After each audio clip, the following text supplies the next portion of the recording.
রাসূলিল্লাহ ওয়া আলা আলিহি ওয়া আসহাবিহি ওয়া আজওয়াজিহি ওয়া যুররিয়াতিহি ওয়া আলি বাইতিহি ওয়ান নাস আজমাইন। উপস্থিত মহান আল্লাহ তাআলার হাবিবের বাড়ির মেহমানবৃন্দ, আসসালামু আলাইকুম ওয়া রাহমাতুল্লাহি ওয়া বারাকাতুহু। আমরা কিছুক্ষণের মধ্যে আপনারা এমন একটা জায়গায় প্রবেশ করতে যাচ্ছেন যা পৃথিবীর বুকে এই জায়গাটা শুধু একটাই জায়গা এবং রাসূলের ঘোষণা অনুযায়ী একমাত্র জান্নাতের অংশ। সুবহানাল্লাহ। এখানে আপনারা যখন প্রবেশ করবেন কোনো পুরুষ থাকবে না এবং রাসূলকে আমরা অনেক সালাম জানিয়েছি।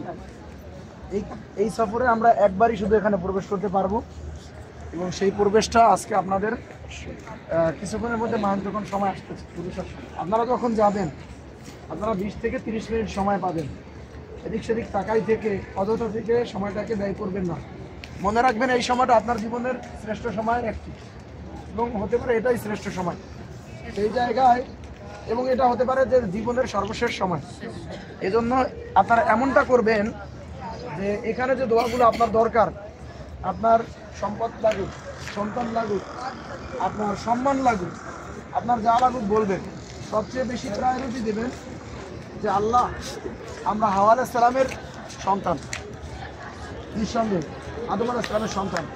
আদম আলাইহিস সালাম জান্নাতে ছিল, কারণবশত আল্লাহর সৃষ্টির তাগিদে আল্লাহ দুনিয়ায় পাঠিয়েছেন। আবার আল্লাহ এখান থেকে একটা পর্যন্ত তাদেরকে জান্নাতে নিবে।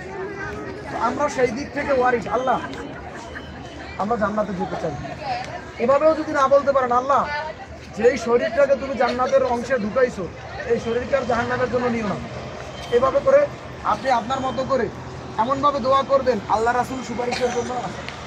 তো আল্লাহ রাসূল সাল্লাল্লাহু আলাইহি সাল্লামকে সুপারিশ হিসাবে মেনে, তাকে নেতা হিসেবে মেনে আপনার যত চাহিদা আছে, যত বলা আছে নির্দ্বিধায় বলবেন, কোনো ধরনের সংকোচ রাখবেন না এবং কান্না জড়িত কণ্ঠে বলবেন। দোয়া কবুলের শর্ত হচ্ছে দুরূদ পড়া, কান্নার জড়িত কণ্ঠে বলা, কাবার দিকে তাকিয়ে বলা। যত প্রকার ইনস্ট্রাকশন আছে সব ইনস্ট্রাকশন ফুলফিল এটার মধ্যে আছে, আর কোনো সন্দেহ রাখার সুযোগ আছে। সুতরাং যা চাওয়ার দরকার, যা বলা দরকার সব কিছু বলবেন কার কাছে? আল্লাহর কাছে। একাগ্রচিত্তে বলতে পারবেন না। আপনার জন্য দোয়া করবেন, আপনার আত্মীয় স্বজনের জন্য করবেন, আপনার মেয়ের জন্য করবেন, আপনার ভাইয়ের জন্য করবেন, আপনার পরিবারের জন্য, সবশেষ দেশের জন্য করা যাবে তো। এবং মনটা এভাবে স্থির করেন। সবার উযু আছে? উযু আছে তো সবার? আর এই যে আপনারা 14 জন আছেন না, এই ম্যাডামের নেতৃত্বে আপনারা যাবেন এবং ওই ম্যাডামের সাথেই আবার বের হয়ে আসবেন।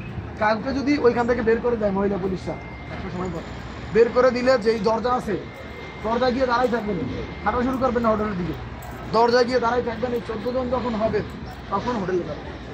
কথা কি বোঝা গেল? আপনারা যেখানে বের করে দিবেন ওই দরজায় দাঁড়াবেন। হ্যাঁ, ওইখানে দাঁড়াই থাকবেন। ম্যাডামে আসবে, এই 14 জন একত্রিত হয়ে। তাইলে হুইলচেয়ারে যাও না, ওখানে নামাজ আছে তো।